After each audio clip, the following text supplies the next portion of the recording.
Welcome to Growing Belleville Through Community Chats, a podcast presented by the Greater Belleville Chamber of Commerce to help highlight, promote, and enlighten people, businesses, and community events in the Greater Belleville area.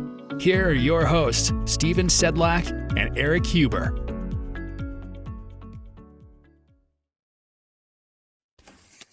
Good morning, everybody. Welcome back to another edition of Growing Belleville Through Community Chats. I'm your co-host, Stephen Sedlak, along with Mr. Eric Huber. How are we, Eric?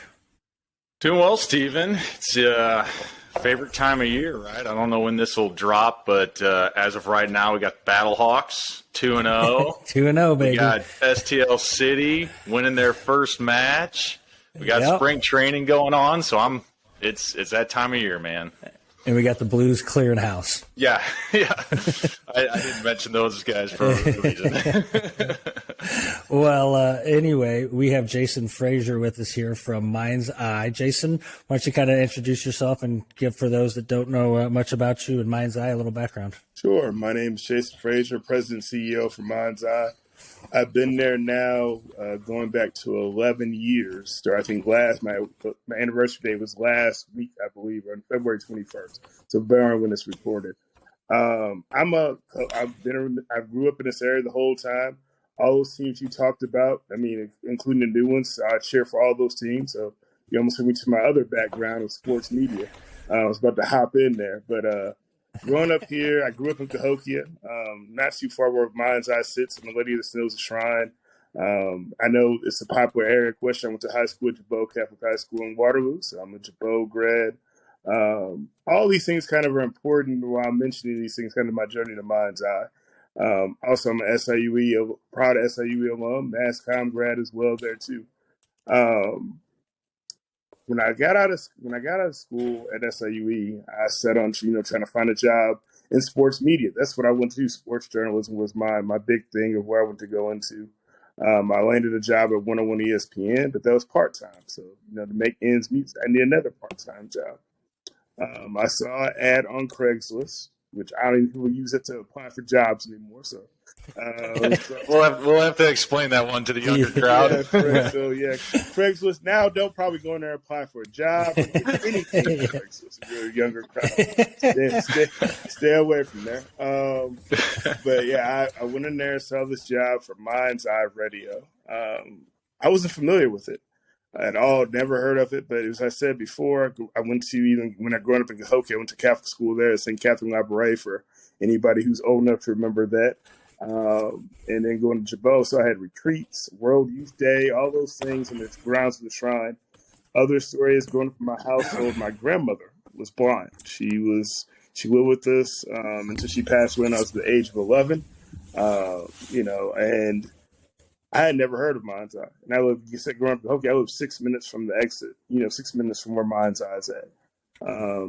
So when I went in there and applied for the job for part-time board operator, one of the things that really interested me too and kind of inspired me was not only just doing the board work and helping the broadcast work, I took a little interest whatever time I had left during that time to help out with the marketing side of Mindseye. Like anything I could do with marketing, and that led to me being community outreach director, and then going to develop, and then now president and CEO of the organization. For those who are not familiar with Mindseye, we are an organization who translates vision to audio, and can for people with blind or vision impaired through 3 different programs: our radio reading service, our audio description program, and our adaptive athletics program. And right now we're getting ready to celebrate our 50th anniversary this year on March 1st. So big milestone year coming up for us. Yeah, I think what you said is I'm the same way. I grew up in Belleville my whole life. Lived here all through high school. Went to SWIT for 2 years. Lived here as well too, in this area. And I didn't know anything about Mindseye until maybe 8 years ago or so. I'd gone through the Leadership Belleville class through the chamber and was exposed to it that way. And at that point, I thought it was a phenomenal organization. And like I said before we hopped on here, is I did do some reading for Mindseye. I would do it in my spare time here. But the fact that, I wasn't exposed to it, I didn't know about it, and for something that I thought was such a phenomenal organization, kind of just blew my mind a little bit, right? No pun intended there, but, kind of blew my mind a little bit that it was here in our own backyard and isn't as well known to maybe people that it is based out of Belleville. It is, exactly what it is. So, yeah, like I said, when I was exposed to it, I was immediately drawn to it and volunteered, signed up, and did it. Read for a few years for Mindseye, but kind of tell people, I guess, a little bit how, kind of what exactly, I don't know, day to day, operations look like, what you guys do, how it's done, that type of stuff. I mean, for some people, day to day operations at Mindseye has changed quite a bit. So, going back to when Mindseye was founded in 1973. Father Bonnie Windbrink, OMI, one of the oblates, someone approached him and said, "Hey, Father Bonnie, there's this thing, a radio reading service, that they're doing elsewhere. It's reading newspapers, magazines, print material for blind or visually impaired residents in these certain areas." And he wasn't a radio guy. He wasn't, didn't really know much about blind or visually impaired people as well. And he just decided, hey, it can help. Why not? Let's do it. Let's figure it out, because they have that tower. You said big. I always tell people when they're driving to the shrine, follow the big radio tower. That's where our office is at. Or if you're in the way of lights, we're right by the tunnel. That's depending on what season we're in.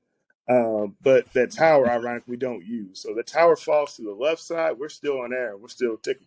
But with that being said, he started this mission, as a radio reading service, and what that means for people who maybe not understanding the day-to-day is we have volunteers like yourself in the past, and if you want to come back, the door's always open. I'll be back. I will be back. I enjoyed it. And so they read everything from like the St. Louis Post-Dispatch, the sports section, the St. Louis Post-Dispatch, front page editorials, a lot of other local papers. Like I live in Mascoutah, so we would read the Mascoutah Herald. If you live in just say on the other side of St. Louis, near like Warrington, we read Jefferson County papers as well. But also a lot of national stuff like your Wall Street Journal, USA Today, People Magazine, even, we read Rolling Stone. There's a wide variety. And including in that, you read your grocery store ads, things that people take for granted because you or I know myself. I'll speak for myself because I'm a horrible shopper. So my wife never lets me go do it. When we're trying to go grocery shopping, I used to just go by the yellow stickers. You can tell what store I go to when I said I go by the yellow stickers. I go to store. So if it says 2 for $2, that's great. If it says ground beef is on sale, how much per pound, it's fantastic. And I can go there, look at those signs, make the decision right there on the spot. But if I'm someone who's blind, visually impaired, I can't make the decision on the spot unless I get that information ahead of time. Or now, it has changed a little bit. Now we have an app that people can access, and I'll talk a little bit more about that later. But those decisions are important to have, to know like what's on sale, to make those decisions that you would do. Even on Black Friday, read the Black Friday ads. You want to know, hey, when are the TVs going to be $100? The 52 inches. Make sure you know, because we read the Black Friday ads during Christmas time. So just getting that information out to the community. One of the things we've kind of changed in our day-to-day too, from where we started from the radio reading services, starting this week, we're going to have a podcast hour. And this podcast hour is not just, your standard run-of-the-mill, hey, we're going to have podcasts that turn podcast listeners, or what we would say content listeners, to content creators. So these podcasts are led by blind and visually impaired people in the community, talking about sports, talking about home and gardening, talking about just issues that affect the St. Louis metro area. And so that's going to start this week during the 6 o'clock hour in our stream. But now you can get the programs through the Mindseye app. You can also access it through, if you have an Alexa at home. Hopefully you don't, because I'm going to say, Alexa, play Mindseye, and it's going to start activating everybody's Alexa. I've been on calls where it's done it 100 times. I'm like, just say, Alexa, play Mindseye. And I hear Alexa, what you say? So, so that way you can actually access it on demand too. So before, we would have to send you a small radio box. You would sit there, turn it on, it had one knob, and that was the only way to really access Mindseye. And that didn't really change really about 9 years ago. So now there's about 23 different ways to listen to Mindseye that you can access. And some of those have on-demand options, some of those have just live streaming options. But we try to meet people where they're at for that radio reading service and the broadcast portion of the program. Yeah, that's sorry, real quick. That's when I was reading the Wall Street Journal, and my concept and the reason why I thought it worked was because that's something I like to read anyway, right? So I'm just reading a story that I'm going to read anyway, and I just did it offline. I had access to Wall Street Journal online and just did it online, and it was literally I think one day a week or 2 days a week I would do it. But kind of what I've told other people in regards when they asked about it, how does it work? If you're going to read it anyway, why not read it out loud and read it to the benefits other people? It was simple. I just recorded it on my computer. I think you guys have provided a website or an app or something like that I downloaded on my computer and just recorded that way. And that was it. Simple. Just hit record, read the articles, 30 minutes and all that. Now, like I said before, it just, I when I commit to something, I commit, and I started to flounder at the end. So I kind of backed out because I didn't want to leave a gap in your guys' programming per se, but I'll absolutely, when things slow down, that's something I will go back to because it's a way to give back when you're doing something that you're already going to do anyway. Exactly. And, you just kind of, when you're reading those programs, like I said, I just got off the phone the other day with the group. And, sometimes, because we'll talk about some of our other programs we added, because you see the other programs give you a chance to see people directly right then and there. Broadcast, you usually don't get feedback. It's like anything in broadcast. You get some feedback, but you usually don't get feedback unless something is wrong. So, like, if something doesn't air on time. So it was always great when I had a group call me, hey, we have a phone line that you can dial in and listen to Mindseye. And they called, and they were just over the moon about, hey, I can listen to the grocery store ads now. People who were, like, struggling to find out how to read the grocery store ads, or they had a loved one reading it to them, and that loved one was like, man, it's hard to get through this whole newspaper. And now they can just say, hey, here's the Mindseye line, and you can call in, and they share it with the whole group. And, it's just good to hear that feedback because you realize how important your voice is when you're giving your time, whether it's Wall Street Journal, whether it's grocery store ads, just things that we take for granted, I know we're all three of us are sighted. So we take it for granted, like, hey, I can read this anytime I want. Someone else may with that information that they don't have access to do the same thing. So it's great to kind of give back to the community and share that. So yeah, that's how the program is done. Volunteers read all of our programming, and even the story with Father Bonnie found at the station. He said something about, hey, volunteers are going to read the programming, and they laughed at him because they asked him, how are you going to operate this day to day? And they said, it'll never work. It will never work. And here we are 50 years later, same system. Now it's changed because, as you mentioned, before everybody was coming into the studio, we have 5 recording booths for volunteers to access at the station. And then 2020 hit, and we're like, who's going to read the papers? I read a lot. I was probably the most informed people you knew at that time. So I was reading a lot of things, from whether it was Post-Dispatch, whether it was reading the Wall Street Journal, whether it was reading just local county papers. I knew what was happening in Macoupin County better than probably anybody in Macoupin County. But it just gave you a sense of like importance. But now we have people who can literally use your smartphone, access, read, record, and send it in. So that changed a lot. We had to adapt with technology and the times, and we've been able to figure it out. I do miss seeing the volunteers coming on a regular basis. One thing you do kind of miss, that camaraderie of seeing volunteers come through the door, but they're still reading, they're still getting things done, and they're still making sure we have things to go on air for our listeners. Jason, I was going to go back and just curious how it does work, because obviously for someone who isn't visually impaired, I mean, you just probably, there's things you think of that, like you said, the grocery store, like, I would have never thought anything like that. So you mentioned you go as local as, the Mascoutah or Belleville News Democrat, all the way to Rolling Stone, Wall Street Journal. So, where do you get your content? Maybe, suggestions? Is it coming from your listeners, what they want to hear, what they want to listen to, or what they want to, hear from you guys as far as magazines, newspapers, content? Where does that come from? How do you guys structure it? It's a combination of things. I would say, primarily we get the feedback from listeners. We do a listener survey every year that kind of, and now with the stuff we do with streaming, we get a lot of analytics. So we can see what people are listening to too. Versus in the past, you couldn't really do that. But now, like, you can get the idea of what people are listening to. And we are a proud United Way Safety Net agency. So kind of we try to serve in those 16 counties where we're reading too.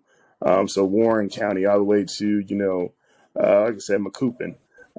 Even now, we actually have expanded to Springfield, Illinois, and that central Illinois area. So now we're reading papers all the way up there. But you try to find local papers throughout the community, because I'll say one thing you don't think of whenever someone who's sighted.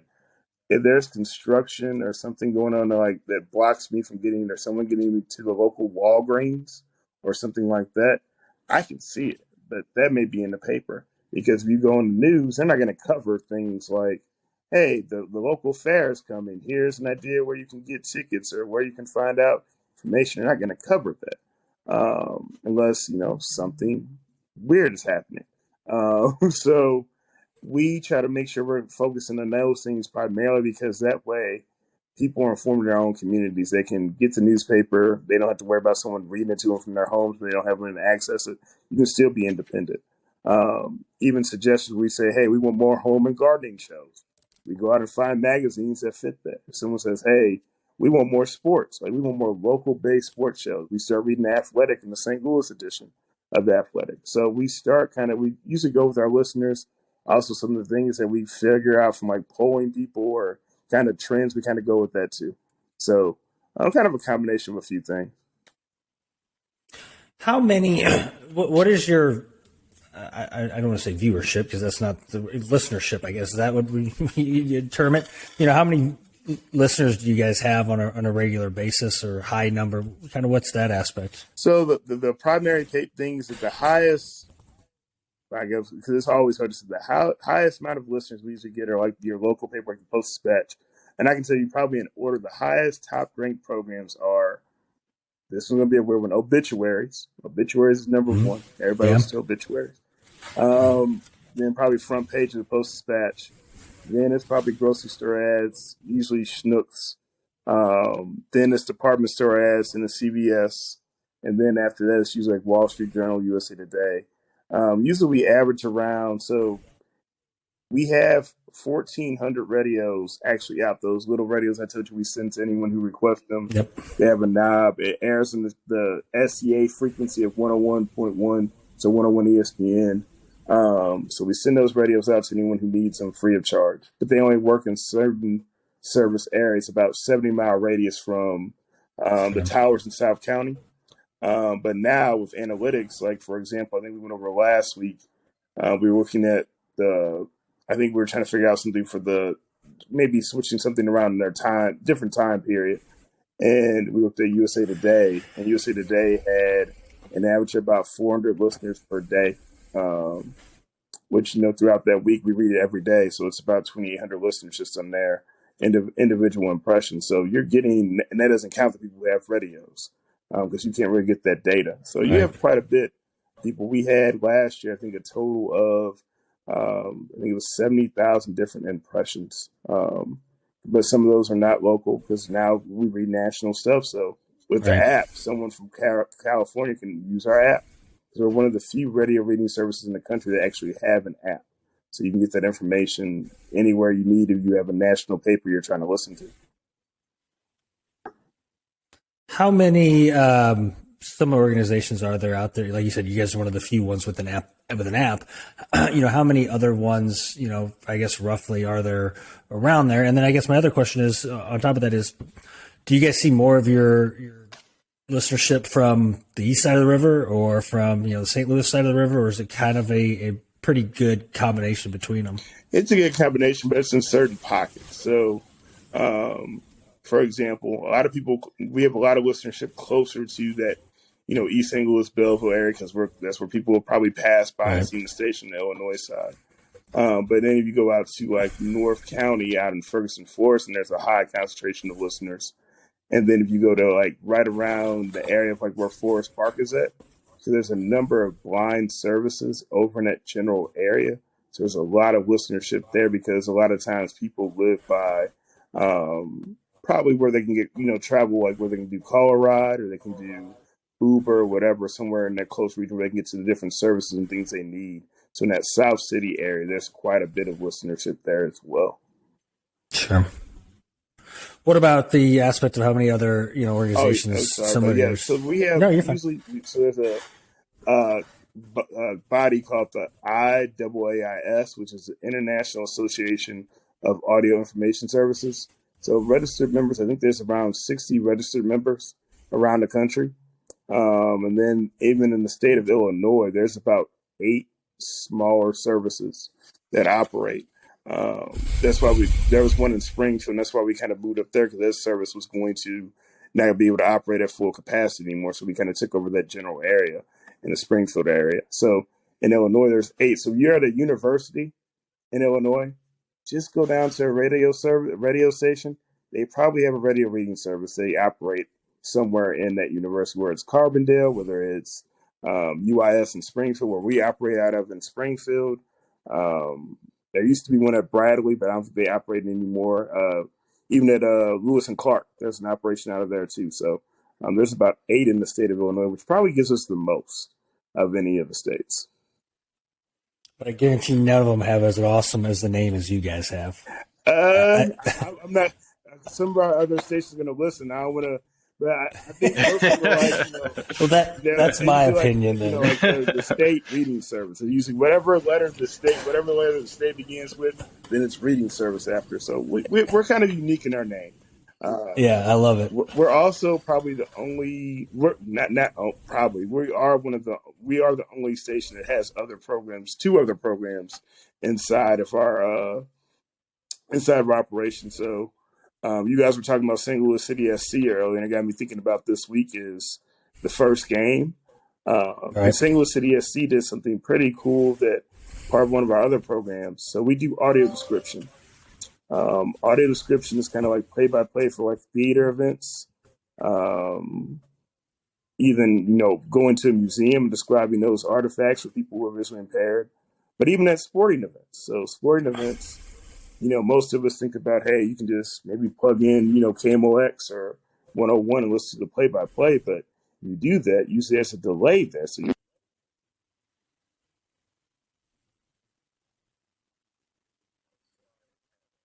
okay. Sorry, someone tried to call me. So usually you have a small delay there. That's usually about a 15-second delay from whenever the action happens in the field. So they're nudging the person next to them. Why is everybody cheering? Why is everybody cheering? And but also you think about what goes on the jumbotron or the video screen or on field in between, like intermission or halftime.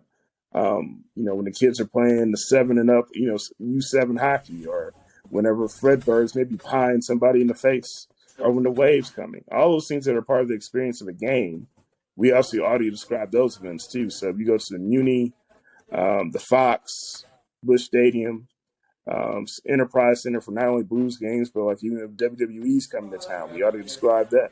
We provide that service free of charge for anybody who has a ticket who is blind or visually impaired.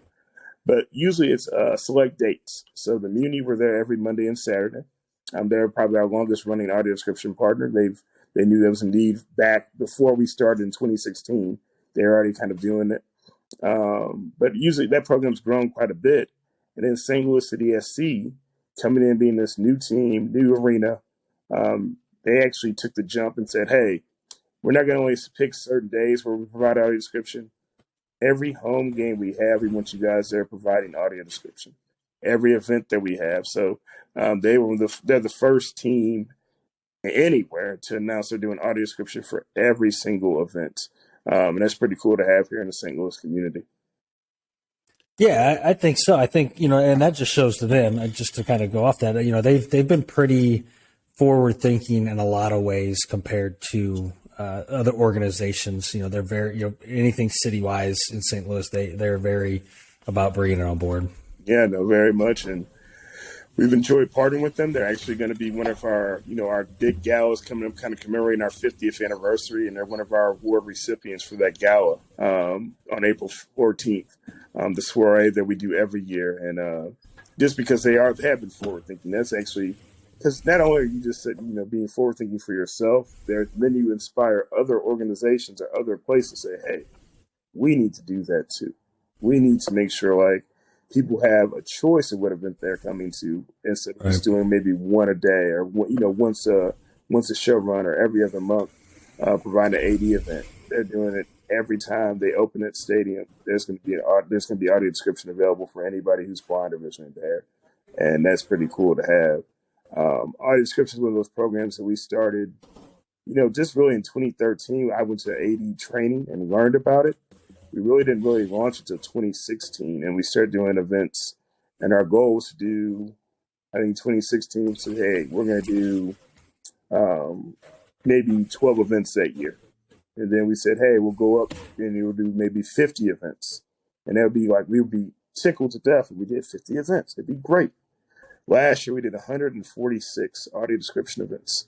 And, the program has just grown substantially. A program that started out only doing like live event venues before 2020. So when 2020 hit, we asked, okay, all the events are closed. What do we do? And we started audio describing virtual content, virtual programs. That program's really, the heavy lifting that program's done by Megan Harms, our arts and culture director. And she is, she's got a lot of national awards. She's even audio described the Paralympics for NBC. But she's done a lot of the creative thinking and retooling and really moving that program forward from where we were in before 2020 to now. It's just phenomenal, kind of being a standard bearer for that industry too. It's pretty cool to see. Well, yeah, if you guys are doing every home game for STL City, I might have to, if you guys are looking for volunteers. Hey, definitely are. Because with all the events we're doing, we definitely always need, because that's a different volunteer program. And really, we don't really call our describers volunteers anymore. Before they were volunteer, probably before 2022, the beginning of January. But now most describers get paid a stipend to describe those events, based on the contract that we have for the different venues. So yeah, we're always looking for different new describers to come in and help out because, as I told you, we've grown that program pretty big in the last few years. So the more bodies you can describe, if you have an interest in soccer, definitely, because we probably, with all those games, we definitely need some more sports describers too. So we definitely use your help. That's awesome. Yeah. Well, on that note, we don't want to take up too much of your time here. I guess for anybody who's interested in volunteering for any sector of you guys that might not be aware of what you guys did now, and now they want to kind of reach out. I guess first off, I want to say, I've talked to people that are transitioning into retirement life, right? And they're always looking for hobbies to do. And I always mention, hey, look at this. This is something, maybe a way for you to give back to. So maybe that's something for people to think about as well. But how's the best way for them to get in touch with you, to start maybe discussing a possibility of reading for you guys? I would say the best way to do that is going on our website, mindseyeradio.org. There's a volunteer section on there you can go to about learning about volunteer opportunities, whether it's, for the radio reading component, whether it's for audio description or, I think adaptive athletics. We also have a beat baseball and goal ball and blind soccer program too as well. So if anybody's interested in doing that, any of those things, you fit in those areas, please reach out. And even there's certain one-time opportunities that we offer too as well. One of the big exciting events, we're getting ready to host the Beat Baseball World Series in 2024 and 2025. So if anybody's willing to want to, learn more about those programs, please feel free to go on our website, mindseyeradio.org. And then there's a volunteer section. You can drop down, submit your volunteer application. We'll contact you and get you going. Awesome. Well, Jason, thanks again for hopping on. Like I said, I wanted to highlight your organization because I'm sure Eric will agree with me that it's a phenomenal cause that you guys do and something that more people need to know about that don't. I definitely thank you guys for taking time to help others learn about our organization. We really do appreciate it and getting the word out, and hopefully getting some volunteers here and there. And hopefully, I'll see you guys maybe at some of the local sporting events, and we can talk some sports then too. I'm looking forward to it. Would love to. Hey, you guys take care. All right. Thanks, Jason. Thanks, Jason. Thanks for listening to another episode of the Growing Belleville Through Community Chats podcast. Please remember to follow and subscribe to this podcast and share with your friends and community leaders. For additional information from this podcast, please reach out to the Greater Belleville Chamber of Commerce.